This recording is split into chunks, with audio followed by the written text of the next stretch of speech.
More about all of the political news today is our political analyst Brian Sobel. So let's start first with both of the candidates and their responses to the police shootings. Heard a little bit of a different tone today from Donald Trump. What do you make of that? Well, he was appealing to the African-American community, and so he really toned down his rhetoric quite a bit, and he talked about the Tulsa shooting as possibly being what he called a choke on behalf of the police officer there, because he had viewed some camera footage of it.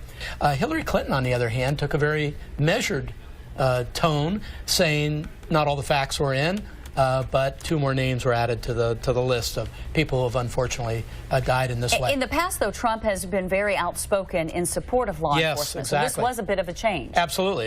He was walking back. I think he felt like he needed to, in this case, challenge the status quo and his own status quo. And so it was a very interesting set of remarks. Now, it's also true, I heard from a couple of leaders from the African-American community who rejected that, saying, that too little too late.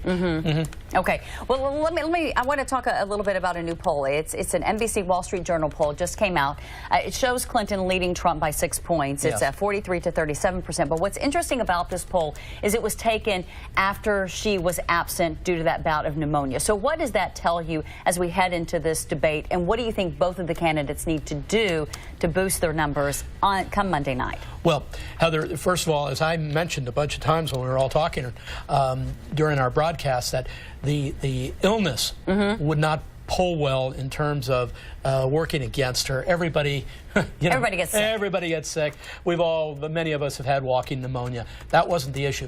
The issue that was a problem at that time was that they just weren't being honest about it. Not that she was sick. And that's why I kind of knew that wasn't going to have a lot of mileage. But for the debate on Monday, Trump has to come out and look presidential. He can't fire off the lip as he's wont to do.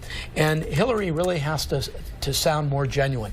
Her role there is going to be very much a president who can be trusted. So they both have very important roles in this debate. And meanwhile, they are both going to be trying to take the other person off their game. Yeah. So we heard that those with the Clinton camp said that they're preparing for 2 Donald Trumps. Right. Which Donald Trump do you think is going to show up Monday night? I think it's going to be a hybrid. I think there are 2 Donald Trumps, and both of those guys are going to show up. And if he's doing his job, he'll blend those 2, and that'll be kind of a tough target to take a shot at.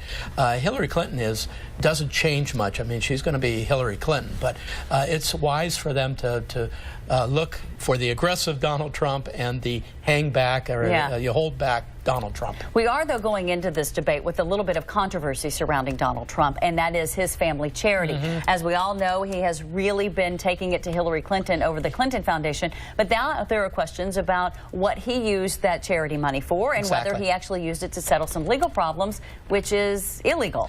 Right. We need to hear more about that, but this has been so much the tenor of this campaign. 24-hour news cycle, hit with the right, hit with the left, go back and forth, in more frequency than we've seen in recent campaign cycles. And social media, Heather, is changing everything. It's so clear. I mean, every 3 minutes our phone's buzzing with the latest. And both campaigns spitting out various things on Twitter. All day long. All day long. All right. Thanks so much, Absolutely. Brian Sobel, our political analyst, talking politics today.